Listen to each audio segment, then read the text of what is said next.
നമസ്കാരം.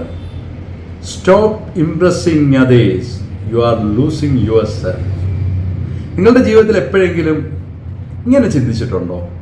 മറ്റുള്ളവരെ പോലെ ആകണം, അല്ലെ അവരുടെ ഇഷ്ടത്തിന് ജീവിക്കണം, അവരെ എപ്പോഴും ഇംപ്രസ് ചെയ്യണം, അവർക്ക് മോശമായി നമ്മളെക്കുറിച്ചൊന്നും തോന്നരുത്. പലപ്പോഴും ചിന്തിച്ചിട്ടുണ്ടല്ലേ? ശരിക്കും അപ്പോൾ നിങ്ങൾ ആർക്ക് വേണ്ടിയാണ് ജീവിക്കുന്നത്? മറ്റുള്ളവർക്ക് വേണ്ടിയാണോ? ശരിക്കും നിങ്ങൾ നിങ്ങൾക്ക് വേണ്ടിയല്ലേ ജീവിക്കേണ്ടത്? മറ്റുള്ളവർക്ക് വേണ്ടി ജീവിക്കുമ്പോൾ, അല്ലെ മറ്റുള്ളവരെ ഇംപ്രസ് ചെയ്യാൻ വേണ്ടി ജീവിക്കുമ്പോൾ എന്താണ് നിങ്ങൾക്ക് നഷ്ടമാകുന്നത്? നിങ്ങളുടെ സ്വന്തം ജീവിതമാണ്. പലപ്പോഴും നിങ്ങൾ നോ പറയാൻ എന്തുകൊണ്ടാണ് മടിക്കുന്നത്? മറ്റുള്ളവർക്ക് എന്ത് തോന്നും? അവരെന്നെക്കുറിച്ച് മോശമായി കരുതില്ലേ? അല്ലെങ്കിൽ അവർ ഇതോടുകൂടി എന്നെ വെറുക്കില്ലേ? ശരിക്കും നിങ്ങൾ മറ്റുള്ളവർക്ക് വേണ്ടിയാണ് ജീവിക്കുന്നത്. മറ്റുള്ളവരെ നഷ്ടപ്പെടാതിരിക്കാൻ വേണ്ടി നിങ്ങൾ നിങ്ങളുടെ ജീവിതം തകർക്കുകയാണ്. അവരെ ഇംപ്രസ് ചെയ്യണം. അവരൊരിക്കലും എന്നെക്കുറിച്ച് മോശമായിട്ട് പറയാൻ പാടില്ല. അത് മേലധികാരികളായിക്കോട്ടെ, സുഹൃത്തുക്കളായിക്കോട്ടെ, വീട്ടിലുള്ളവരായിക്കോട്ടെ.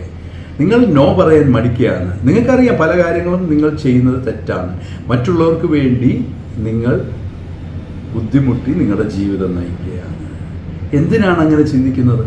ഒന്ന് മാറി ചിന്തിച്ചുകൂടെ? നമ്മുടെ ജീവിതം നമ്മുടേതല്ലേ? നമുക്ക് ഇഷ്ടമുള്ള പോലെ ആ ജീവിതം നമ്മൾ മുന്നോട്ട് കൊണ്ടുപോയില്ലെങ്കിൽ എന്താണ് അവിടെ സംഭവിക്കുന്നത്? നമ്മൾ പതുക്കെ നമ്മളെ വെറുത്തു തുടങ്ങും. നമുക്ക് നമ്മളോട് ഇഷ്ടമില്ലാതാവും. നമുക്ക് എല്ലാത്തിലും നിരാശയാകും. ഇനിയെങ്കിലും അങ്ങനെ ആകാതിരിക്കുക. നിങ്ങളുടെ ജീവിതം ജീവിക്കുക. കാരണം നിങ്ങളുടെ ജീവിതം ഒന്നേ ഉള്ളൂ. അത് നിങ്ങൾക്ക് ഇഷ്ടമുള്ള പോലെ ജീവിക്കാനാണ്.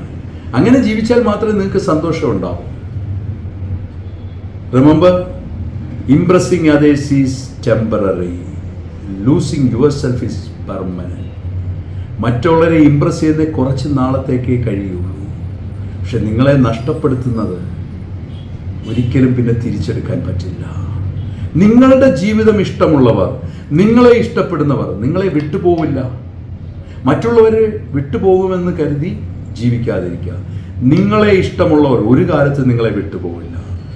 നിങ്ങൾക്ക് വേണ്ടി ജീവിക്കുക. ഇന്നു മുതൽ അങ്ങനെ ആകട്ടെ നിങ്ങളുടെ ജീവിതം എന്ന് ഞാൻ പ്രാർത്ഥിക്കുന്നു. ഞാൻ ഡോക്ടർ ഡഗ്ലസ്. Thank you.